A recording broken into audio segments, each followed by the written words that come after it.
국정원 댓글 재수사에 대한 검찰의 이제 그 재수사 물결도 급물살을 타고 있는 모양새입니다. 검찰이 이제 특별수사팀을 꾸리고 있는데요.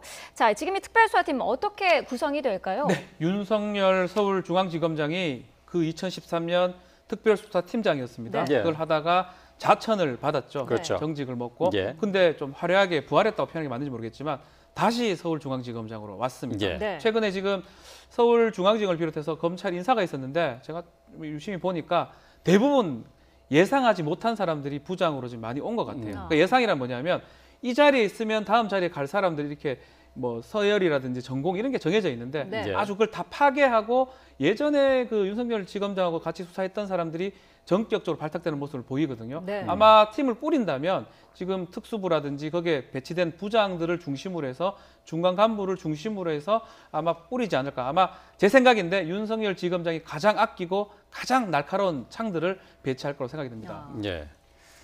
자, 이제 국정원의 적폐 수사와 관련해서 이제 제2 드림팀이 뜨는 것 아니냐, 이런 이제 전망을 할 수가 있는데요.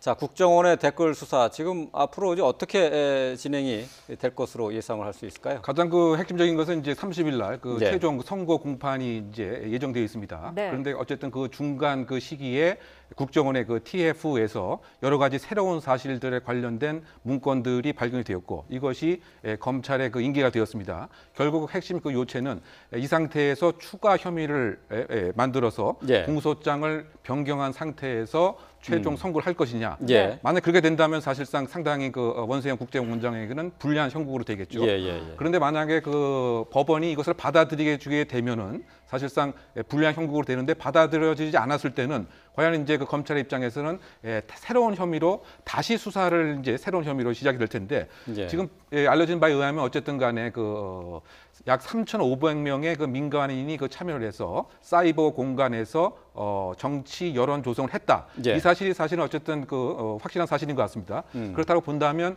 법원이 이 새로운 증거를 인정해 주면서 공소장 변경을 하면서 변론을 재개를 허용을 해줄 것인지 예. 이것이 가장 이제 핵심인 것 같습니다. 결국은 이것이 설령 안 된다 손 치더라도 이와 같은 증거를 새로 활용을 해서 새로운 수사의 재시작이 있지 않겠느냐. 그렇다고 예. 본다면 예. 국정원이라고 하는 것이 대통령 직속기관이기 때문에 결국은 원세훈 국정원장을 매개로 해서 그 청와대까지 윗선으로 올라가는 수사의 시작이 될 가능성이 상당 부분 있지 않을까 생각이 예. 됩니다. 네.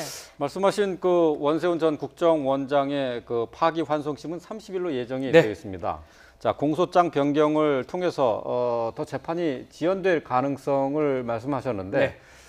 글쎄요, 이제 그 원세훈 전 국정원장에 대해서는 지금 현재는 국정원법 위반, 그렇죠. 그리고 공직선거법 위반 이 두 위반이죠. 가지가 혐의가 있잖아요. 네, 지금 영향을 어떻게 받을 것 같습니까? 30일 날 선고만 남아 있어요. 예. 실제로는 결심이 된 상황이고요. 사실 알다시피 대법원 갔다가 파기환송이 돼가지고 상당히 오래된 사건입니다. 예. 네. 그렇지만 파기환송심도 일단은 항소심이기 때문에 항소심까지 공소장 변경이 가능합니다. 법적으로는 가능한데 공소장 변경은 법원의 허가를 받아야 되는데 예. 네. 그 상황은 기초적 사실이 동일하냐 그걸 따집니다. 특히 그 대선 불법 개입 사건에 대해서 국정원법 위반, 공직선거법 위반인데 지금 어떤 대선 과정에서 그 운영했던 그 부분도 기초적으로 같다고 본다면 예. 법적으로는 어차피 항소심이고 공소장 변경이 가능한 시점이고요. 예. 그러니까 판사가 판단을 해야 되는데 일단은 선고가 남아있기 때문에 하려면 변론 재개 신청을 해야 되고요. 아마 검찰 바로 할 겁니다. 예. 재개 신청을 해서 공소장 변경 허가 신청을 할 건데 법원에서는 기초적 사실이 같으냐 다르냐 이걸 기준으로 판단할 것으로 봅니다. 네. 그러면 전면 재수사도 가능하다는 얘기인가요? 그러면 중지가 되는 상황이 될 겁니다. 예. 사실 제일 중요한 거는 지금까지 증거들이 많이 확보됐느냐 안 됐느냐 중요합니다. 예. 이 확보된 증거가 공소를 유지해서 유죄를 받을 정도의 증거냐. TF팀에서 확보한 증거 자체가 검찰이 넘어갔는데 그게 법원에서 바로 쓸 수 있는 자료인가가 중요하고 그게 아니라면 이건 선고는 선고대로 가는 거고요. 새로 또 조사를 해가지고 새로 기소를 해야 되는 상황입니다. 그러니까 이게 사실 그만큼 성숙이 됐다 그러면 공소장 변경이 될 거고요. 네. 성숙이 안 돼 있다면 어쩔 수 없이 새로 조사를 받아야 되는 상황이 아닌가 이런 생각이 듭니다. 알겠습니다. 자, 30일로 예정된 원세훈 전 원장의 파기환송심 선고 공판 지켜봐야 할 것 같습니다.